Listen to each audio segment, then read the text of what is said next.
सभी बहनों को नमस्कार। स्वागत है आपका फिर से गवर्नमेंट एग्जाम प्रिपरेशन चैनल में। आज का हमारा टॉपिक है दहेज यानी कि डाउरी। ठीक है, दहेज यानी कि डाउरी। आप सभी बहनें जो हैं इससे अछूते नहीं हैं। ठीक है, हर जो है क्या बोलते हैं, इंडियन शादियों में आजकल तो लगभग हर धर्म में, इंडिया में हर धर्म में लगभग ये हो गया है दहेज प्रथा का प्रचलन। और ये बहुत ही समाज का मतलब क्या कह सकते हैं, बहुत ही गंदा पक्ष है, गंदा कस्टम है, गंदा एक समाज की कुरीति है। ठीक है, चलिए इसको हम लोग शुरू करते हैं। इसके बारे में देखिए, इसके बारे में हमें पहले पढ़ना है। ठीक है, दहेज प्रथा के कारण क्या क्या है ये पढ़ेंगे, दहेज प्रथा के दुष्परिणाम क्या क्या हैं, दहेज प्रथा को दूर करने के क्या क्या उपाय हैं। ठीक है, हमारे जो है आईपीसी की धारा में कौन सा कानून है, दहेज प्रतिषेध अधिनियम में कौन सा कानून है। देखिए गवर्नमेंट क्या करती है, सरकार क्या करती है, जो भी समाज में प्रचलित कुरीतियाँ होती हैं, ठीक है, चाहे घरेलू हिंसा हो, चाहे दहेज प्रथा हो, चाहे कितने भी कुरीतियाँ हैं, जितनी भी कुरीतियाँ हो हैं, उसके लिए क्या लाती है, कानून लाती है। कानून, ठीक है, अलग से कानून होता है जिसको क्या कहते हैं, अधिनियम कहते हैं। क्या कहते हैं, अधिनियम कहते हैं। और वो उस अधिनियम के तहत क्या किया जाता है, इन कुरीतियों को समाज से निवारण करने की कोशिश की जाती है। क्या की जाती है, इन कुरीतियों को समाज से निवारण करने की कोशिश की जाती है। सरकार का काम क्या है, कानून लाना और प्रशासन को अच्छे तरीके से, शांतिपूर्वक तरीके से शासन को चलाना। ठीक है, तो चलिए शुरू करते हैं आज का चैप्टर। दहेज, सामान्य भाषा में कहें तो दहेज उस धन या संपत्ति को कहते हैं जो विवाह के समय कन्या पक्ष द्वारा वर पक्ष को दिया जाता है। ठीक, सामान्य भाषा में क्या कहें कि कन्या पक्ष द्वारा वर पक्ष को दिया जाता है। ये बहुत सिंपल सी बात है, सब जानते हैं। हिंदुओं में प्रचलित सर्वश्रेष्ठ विवाह ब्रह्म विवाह में लड़की का पिता उसके विवाह के अवसर पर जो वस्त्र या आभूषण तथा अन्य कीमती वस्तुएं पर पक्ष में को देता है वह दहेज मानी जाती है। ठीक है, अब देखिए विवाह चैप्टर में हम लोग हिंदू के कितने विवाह होते हैं वो सब हम लोग पढ़ चुके हैं। उसमें एक क्या है, ब्रह्म विवाह। इसमें क्या है, लड़की के जो पिता होते हैं उसके विवाह के अवसर पर जो वस्त्र और आभूषण तथा अन्य कीमती वस्तुएं वर पक्ष को देता है वह क्या माना जाता है, दहेज माना जाता है। ठीक है, अब देखिए दहेज होता है जिसमें मांग की जाती है। ठीक है, मांग की जाती है, लेकिन समाज में क्या कहते हैं, कोई जान गया तो समाज में क्या कहता है, लोग क्या कहते हैं कि हम तो गिफ्ट दे रहे हैं, अपनी तरफ से दे रहे हैं, हम जो है दहेज नहीं है। ठीक, हम गिफ्ट दे रहे हैं। और हालांकि अंदरूनी मामला क्या होता है कि लड़का जो है बैंक में क्लर्क है तो 10 लाख, दरोगा है तो 25 लाख, आईएएस है तो 1 करोड़, इस तरीके से मांग चलती है। और एक और बात है कि लड़की पक्ष भी देकर सीना तान के कहता है कि हमने इतना दहेज दिया। ठीक है, तो ये समाज की क्या हो गया है, एक अपने आप को समाज में ऊंचा दिखाने का स्टेटस भी हो गया कि हमने दहेज इतना दिया, उनका कहना है कि हमने दहेज इतना लिया। ठीक है, जबकि इसमें हमारी अच्छी लड़कियां जो हैं, जो एक सभ्य सुशील और जिनके पिताजी गरीब हैं, वो बेचारी पीसी जा रही हैं, उनका जो है शादी अच्छे से नहीं हो पा रहा है। कभी कभी तो ऐसा भी होता है कि बिना दहेज की शादी ही नहीं हो पा रही है, ऐसा भी देखने को मिला है। ठीक है, चलिए आगे बढ़ते हैं। आज हमारे पे है कल तुम्हारे पे आएगा, ये सिस्टम है कि आज तुम दहेज ले रहे हो तो कल देना भी पड़ेगा। हो सकता है कि आपकी बहन में भगवान न करे किसी के साथ हो, अन्य कोई कमी हो, उसको छिपाने के लिए आपको डबल ट्रिपल 4 गुना 5 गुना दहेज देना पड़े। तो आप क्यों न इस समाज को ही अपने से रोकना शुरू करें, अपने से ही रोकना शुरू कर दें। ठीक है, अब देखिए हम लोग जो है जो कुछ संस्थाएं होती हैं वो भी इसको डिफाइन करती हैं। तो एक फेयर चाइल्ड के अनुसार दहेज वह धन या संपत्ति है जो विवाह के अवसर पर लड़की के माता पिता या अन्य निकट संबंधियों द्वारा दी जाती है। दहेज वह धन संपत्ति है जो विवाह के अवसर पर लड़की के माता पिता या अन्य निकट संबंधियों द्वारा दिया जाता है। दहेज प्रथा के अब कारण पे आते हैं कि दहेज प्रथा का क्या कारण है। ठीक है, अब देखिए कारण पे ध्यान देते हैं। अंतर्वर्ण विवाहों को पर रोक। ठीक, अंतर्वर्ण मतलब कि एक जाति से दूसरी जाति के विवाहों पर रोक है। ठीक है, तो क्या है कि लड़की का जो पिता है बेचारे क्या हैं, मजबूर हैं कि भैया इसी वर्ण में शादी करनी है हमको, और वो वर्ण वाले इतरा के चलते हैं कि अरे जब, क्योंकि जनसंख्या कम होती है और अन्य वर्णों में शादी करना होता तो कहीं ना कहीं जो है कुछ ना कुछ कम में भी सेटिंग हो जाता है, या बिना दहेज के भी सेटिंग हो जाता है। लेकिन वो इतराते हैं कि अरे भैया कहेंगे कहाँ लोग जाएंगे कहाँ, हमारे वर्ण में ही आएंगे। तो क्या करते हैं, जिनके लड़के ठीक ठाक होते हैं उनका डिमांड देखिए, ठीक है। तो ये सब चीज़ है कि अंतर्वर्ण में कुलीन विवाह की प्रथा, मतलब आप दहेज लेके क्या बताते हैं कि हम बहुत कुलीन हैं, ठीक है, बहुत महाराजा के खानदान के हैं। ये सब जो है इनके अंदर अपने आप में दिखाने के लिए ये सब की चीज़ें की जाती है। देखिए बाल विवाह, ठीक है, दहेज प्रथा के कारण में क्या है, बाल विवाह भी आता है। कुछ जो है जिनकी लड़कियां ज़्यादा होती हैं, क्या सोचते हैं कि जल्दी जल्दी निपटा दें, थोड़ा बहुत दहेज भी देना पड़े तो क्या करेंगे, दहेज देके छोटी बच्चियों का भी शादी कर देते हैं। हिंदू लड़कियों के लिए विवाह एक अनिवार्य संस्कार, हिंदू लड़कियों के लिए क्या है, विवाह एक अनिवार्य संस्कार हो गया है कि भैया लड़की है तो शादी करना ही करना है, चाहे कैसे भी जल्दी से इसको शादी कर दी जाए। अगर दहेज मांग डिमांड कर रहा है बर पक्ष तो जल्दी से दे के जल्दी शादी करिए।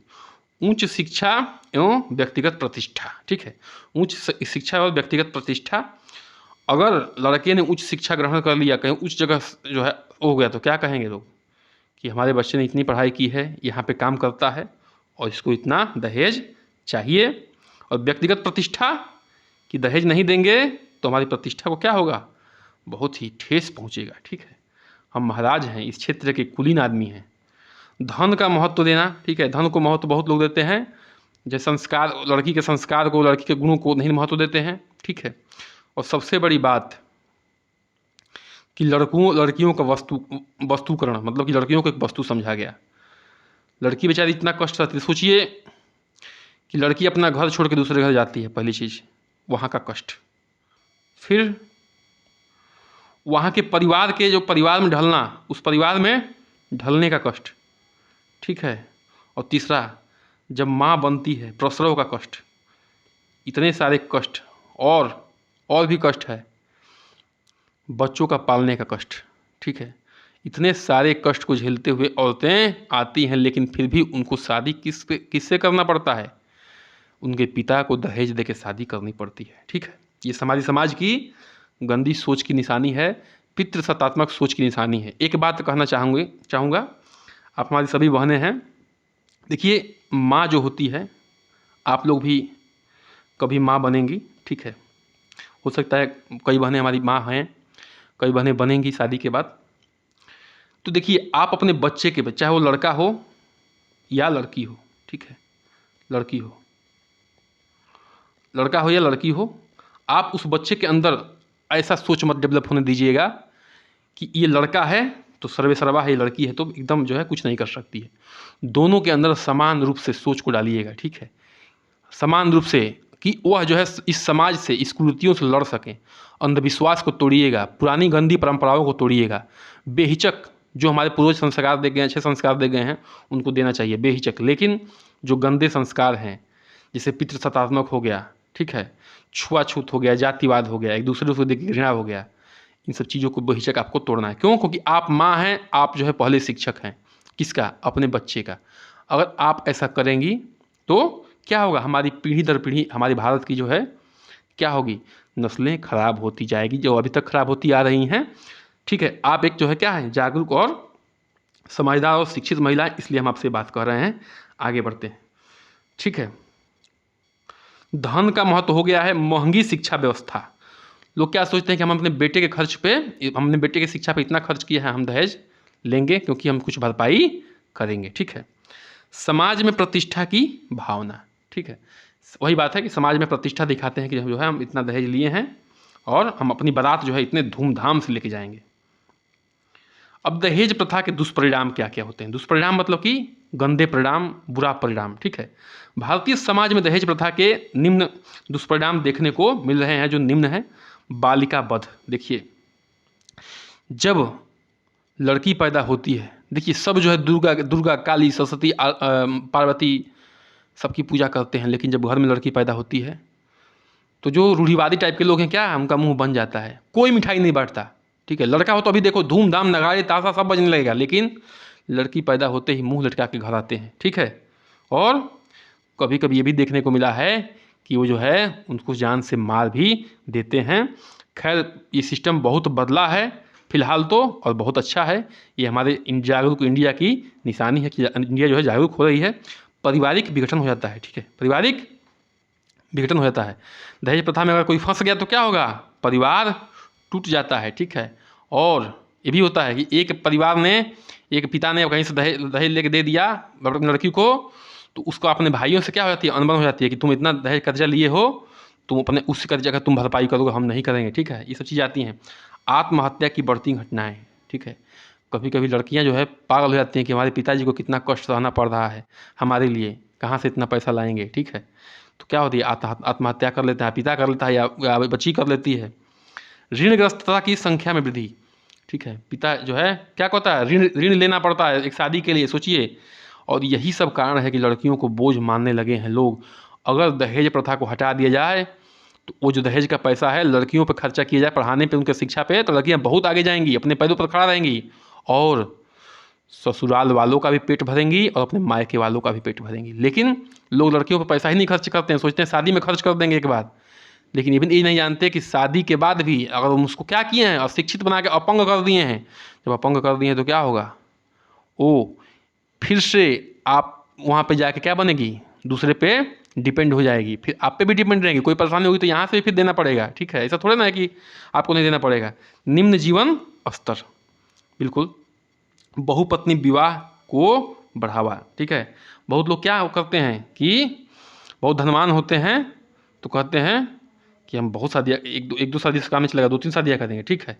इस तरह से भी चलता है, बेमेल विवाह हो जाता है। देखिए क्या होता है कि लड़की जो है के पिता, लड़की के जो पिता होते, लड़की की जो, अगर लड़की मान लीजिए कि लड़की के पिता हैं और बहुत अच्छे पैसे वाले हैं तो क्या करते हैं, बहुत धनाढ़ हैं तो क्या करते हैं, लड़की थोड़ा सा क्या है, मतलब लड़के के लायक नहीं है तो क्या करते हैं, पैसे दे के शादी करा देते हैं। तो उसमें क्या आती है, बेमेल विवाह हो जाता है।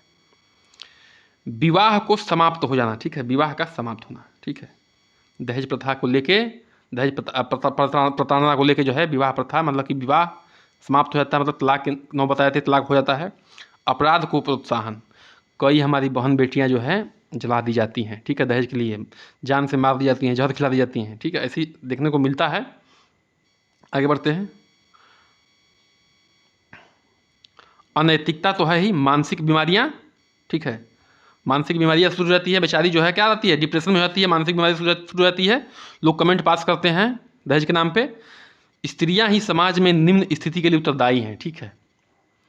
अब देखिए दुष्परिणाम यही है कि स्त्रियों को जो है क्या समझा जाएगा, निम्न समझा ही गया है। हम तो कहते हैं कि जब तक आप पढ़ेंगी नहीं, जब तक आप अपने पैरों पर खड़ा नहीं होंगी, आर्थिक रूप से मजबूत नहीं होंगी, तब तक जो है आपको समाज जो है में प्रतिष्ठा नहीं मिलेगा, इज्जत नहीं मिलेगा। पति पत्नी के रिश्ते में बढ़ता तनाव, अगर दहेज के नाम पे बहस हो रहा है घर में तो जी बिल्कुल पति पत्नी के बीच क्या होगा, तनाव तो बढ़ेगा ही। कई महिलाएं क्या रह जाती हैं, बेचारी अविवाहित रह जाती हैं, क्यों, क्योंकि उनके पिता के पास क्या है, दहेज देने के लिए नहीं है। महिलाओं का वस्तुकरण, महिलाओं को क्या समझा गया, वस्तु समझा गया कि इतने पैसे में दे देंगे तो ये चली जाएगी, शादी हो जाएगी, ठीक है। उसके गुण को क्या किया गया, छुपा दिया गया, दहेज पे ज़्यादा फोकस किया गया, ठीक है। हम आपसे निवेदन करते हैं कि आप जो है, आप क्या करिए, पढ़िए लिखिए, अपने पैरों पर खड़ी हो। देखिए हज़ारों लोग आजकल देख रहे हैं कि अरे लड़के सोच रहे हैं, हम बता रहे हैं ना कि लड़के सोचते हैं अरे हम जो है नौकरी वाली शादी करेंगे, अपनी सैलरी डबल करेंगे, ऐसे सोचते हैं लोग, ठीक है। तो आप जो है अपने पैरों पर खड़ा होइए। कुछ दिन ऐसी नौबत आएगी कि लड़कियां जो है अपने पैरों पर जो खड़ी हो जाएंगी, दहेज लेंगी। देखिएगा एक वीडियो वायरल भी हुआ था ऐसा, दहेज प्रथा को दूर करने का उपाय, ठीक है, दहेज प्रथा को निम्न उपाय सुझाया गया है, ठीक है। दहेज प्रथा कैसे कर सकते हैं, देखिए जीवन साथी का चुनाव स्वयं लड़कियों द्वारा, ठीक है। अगर जीवन साथी का चुनाव जो है स्वयं लड़कियां करें और लड़कों को ऐसा मोटिवेट कर सकें कि भैया दहेज दहेज न लें, ठीक है, तो क्या है, अगर लड़का समझदार होगा, देखिए जीवन साथी तभी बनेगा जब आपके विचार उसके विचार से मिलेंगे, बिल्कुल, तभी तो प्रेम होगा, तभी तो प्रेम विवाह होगा। जब तक आपके विचार उसके विचार से नहीं मिलेंगे तब तक प्रेम विवाह कैसे होगा। और प्रेम विवाह में क्या होता है, दहेज प्रथा नहीं होती, ठीक है। लड़कियों को स्वावलंबी बनाने का प्रयास, बिल्कुल वही जो बात कह रहे थे कि लड़कियों को स्वावलंबी बनिए, अपने पैरों पर खड़ा होइए, अपने आर्थिक स्थिति को क्या करिए, मजबूत करिए। दहेज के प्रति समाज में जागरूकता फैलाना, जिससे इसे रोक लगाई जा सके। ठीक है, जब तक समाज जागरूक नहीं होगा, क्यों? क्योंकि आज हमारे पे है, कल तुम्हारे पे भी आएगा। ये सब लोग नहीं सोचते हैं। ठीक है, जब इतना लोग सोचने लगेंगे तो क्या होगा, ये जागरूकता फैलेगी और दहेज की प्रथा जो है। अब देखिए, पहाड़ के लोग जो होते हैं ना, पहाड़ी लोग इतने बेहतरीन होते हैं, आपको क्या बताऊं। पहाड़ी लोग को लोग सोचते हैं ये यार कैसे जीवन जीते हैं, क्या है, कहाँ, एकदम बेकार लोग हैं, पहाड़ी लोग हैं एकदम कैसे। लेकिन उनकी सोच को मैं दाद देता हूँ कि 1 रुपये दहेज की मांग नहीं होती, 1 रुपये दहेज की मांग नहीं होती है, सिर्फ बता दें। मतलब कि गजब का सिस्टम है। वो भी क्या है, हिंदू ही हैं, वो भी हिंदू ही हैं, और वो एक दूसरे का सम्मान करते हैं इज्जत के साथ। और उनका लड़कियों का पैदा होने पे एकदम कोई दुख नहीं होता है। जितने लड़कियां पैदा हों, लड़के पैदा हों, कोई मतलब नहीं है। ठीक है, तो अब वैसे समाज को बदलना होगा। आगे बढ़ते हैं। उच्च स्त्रियों के उच्च स्तर की शिक्षा प्रदान करना, बिल्कुल। जब उच्च स्त्रियों को उच्च स्तर का शिक्षा प्रदान होगा तो क्या होगा, जो दहेज प्रथा में कमी आएगी। ठीक है, देखिए, शिक्षा जो है आपको पावर देता है। क्या देता है? शक्ति। शिक्षा से बड़ा कोई शक्ति नहीं है, एक बात जान लीजिए। शिक्षा से बड़ा कोई शक्ति नहीं है। जज साहब के जब कोई सामने कोई जाता है ना, चाहे कितना भी बड़ा IAS IPS हो, तो हिल जाता है। ठीक है, क्यों? क्योंकि जज से आपके पास क्या होती है, कानून की शक्ति होती है। ठीक है, कानून की शक्ति।